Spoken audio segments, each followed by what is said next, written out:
The Mahdi will also be, in their tradition, the ruler of the world. He will reappear on the appointed day and then will fight against the forces of evil, lead a world revolution, and set up a new world order based on justice, righteousness, and virtue. Ultimately, the righteous will take the world administration in their hands, and Islam will be victorious over all religions. That's their prophetic statements. Whereas ours say along the same things. He was given power to make war against the saints and to conquer them. And he was given authority over every tribe, people, language, and nation.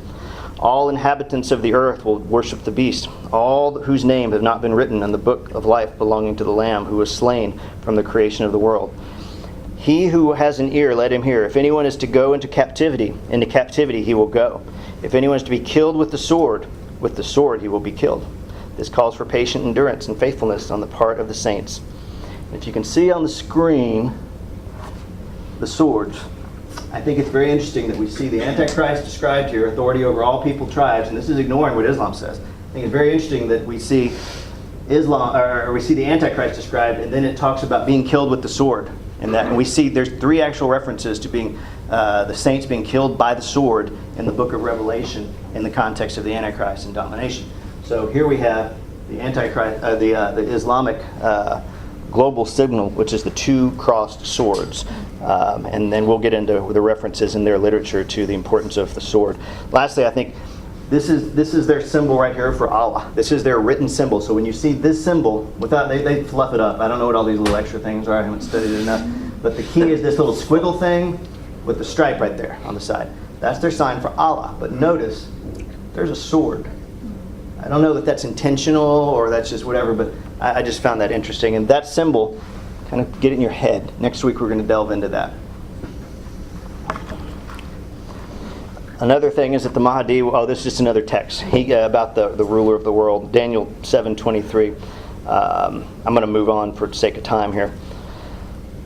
The Mahdi will be conquering of Israel. So Muhammad said, armies carrying black flags will come from Khorasan. No power will be able to stop them, and they will finally reach Ula, Batul, Makraz in Jerusalem, where they will erect their flags. Sorry for the tearing up of that. So that Batul Makdaz means the holy house. It refers to the holy mount location in Jerusalem. Right now it's where the Dome of the Rock sits. So it says they will reach there and they will erect their flags there. They will conquer that area with their flags. That's what their prophetic statements say. And Khorasan is kind of located in the Iranian area. So armies are going to march from the east in that direction toward Israel. Islam also says Jerusalem will be the location of the rightly guided caliphate and the center of Islamic rule, which will be headed by the Mahdi, that will abolish the leadership of the Jews and put an end to the Satans who spit evil into people and cause corruption in the earth, making them slaves and false idols, and ruling the world by laws other than the Sharia. They also say the prophet said this last hour would not come unless the Muslims will fight against the Jews, and the Muslims would kill them until the Jews would hide themselves behind a stone or a tree, and a stone or a tree would say, Muslim, or the servant of Allah, there is a Jew behind me. Come and kill him. That's from their Quran. This week's I didn't do as good a job of citing things, but that's from their Quran. Next week I actually have the citations to support it better. Matthew, though, says, so when you see standing in the holy place, when you see in the holy temple area, the abomination that causes desolation, the blasphemy, that abomination that caused scattering, that causes Jews to hide behind trees, that causes them to hide behind rocks, spoken of through the prophet Daniel, let the reader understand. Then let those who are in Judea flee to the mountains. If those days had not been cut short, no one would arrive, but for the sake of the elect, those days will be shortened. I noticed last night, I was up late last night, refreshing myself on this, and I pulled up where Judea is. So here's a map of Israel. Samaria and Judea make up the West Bank. This is the West Bank right here. Judea is the southern part. And what I thought was really interesting is they highlight, let those who are in Judea flee. So Judea seems to be a special significance in the end times there. And it just hit me. What did we hear the president say a few months ago? Oh, maybe we should redraw some lines maybe we should put that back on the table and redraw some lines. And it just hit me.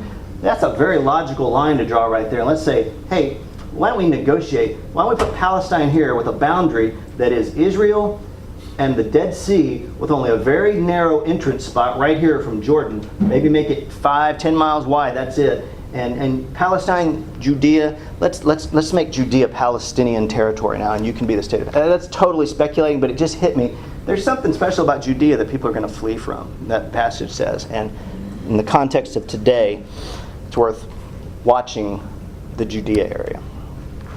The timing of the reign. Islam says that Muhammad said, there will be 4 peace agreements between you and the Romans, the Christians.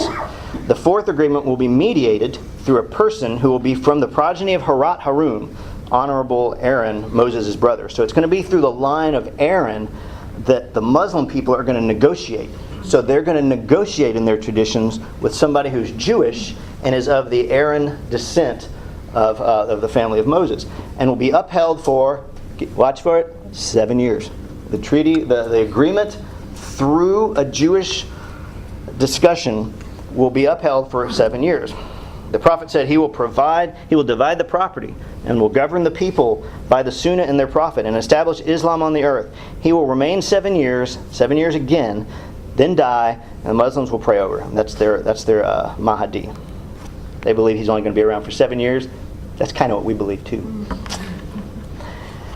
Daniel 9 says he will confirm a covenant with many for 7 years. In the middle of the 7, he will put an end to sacrifice and offering, and in one wing of the temple, he will set up an abomination that causes desolation until the end that is decreed is poured out on him. What's important to understand is that the high priest that was mentioned up in that Islamic passage, the line of Aaron, is what they say the Jewish people and the Temple Institute have a list put together of people who have transferred down through the time through the line of Aaron. They have a genealogical record, as best they can come up with, of potential candidates to be the high priest through the line of Aaron.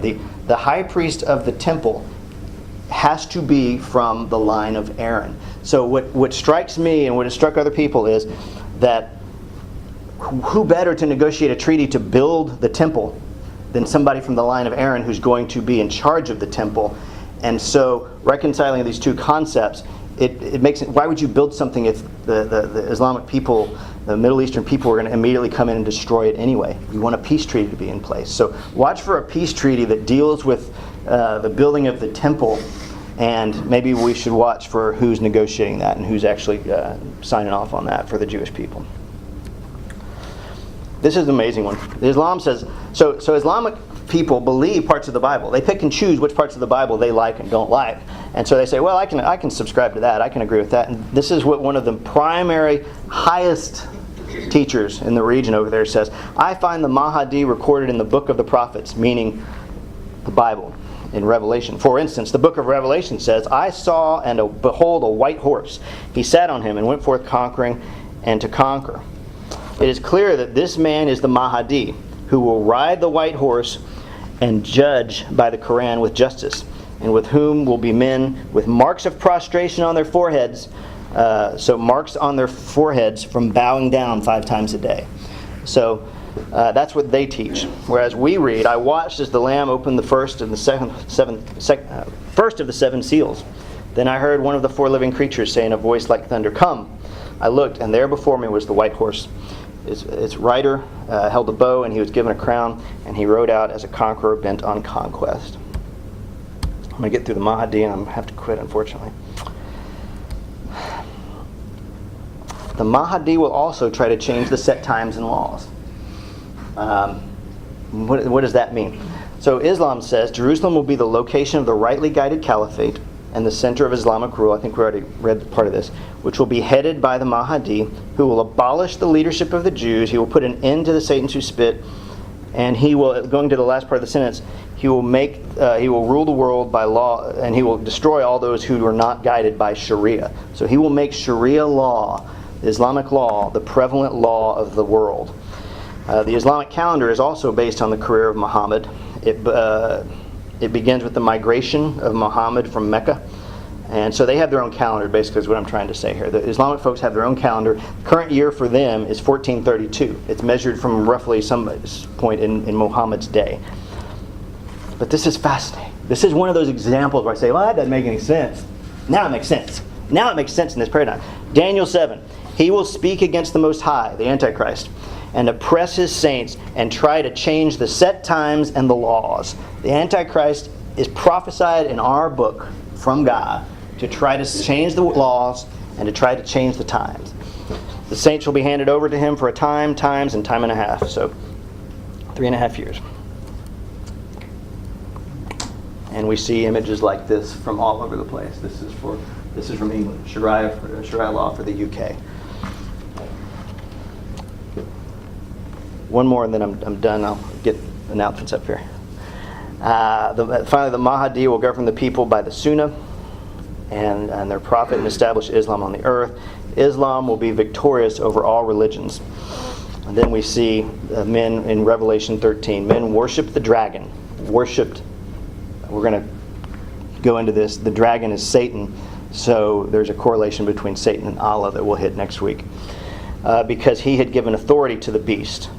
In this case, he gave authority to the Mahdi. And they worship the beast and ask, who is like the beast? Who can make war against him? So we clearly see a worshiping of this beast, and they're worshiping Satan at the same time, who in this context is Allah. And then Revelation 19, and the beast was captured, and with him the false prophet who had performed the miraculous signs on his behalf. I think there was... Okay, this is the last one. Sorry, I promise this is the last one. This is the one that's really fascinating. This is just fascinating. So Islam, the armies carrying black flags will come from Iran. We saw this earlier. No power will be able to stop them, and they will finally reach kind of the Dome of the Rock or the Temple Mount, where they will erect their flags. And it says, Jerusalem will be the location of the rightly guided caliphate and the center of Islamic rule, which will be headed by the Mahdi. So we see that that's where they're going to rule from. Whereas Zechariah says, I will gather all the nations to Jerusalem to fight against it. The city will be captured, the houses ransacked, and the women raped. Half the city will go into exile, but the rest of the people, those who submit to the Antichrist rule, will not be taken from the city. And then Ezekiel says, you, Gog, will say, I will go against the land of unwalled villages, and to capture, spoil, and seize plunder, to turn your hand against the waste places which are now inhabited, and against the people who are gathered from the nations. And then 2 Thessalonians, he will oppose the Antichrist and will exalt himself over everything that is called God or is worshipped, so that he sets himself up in God's temple, proclaiming himself to be God.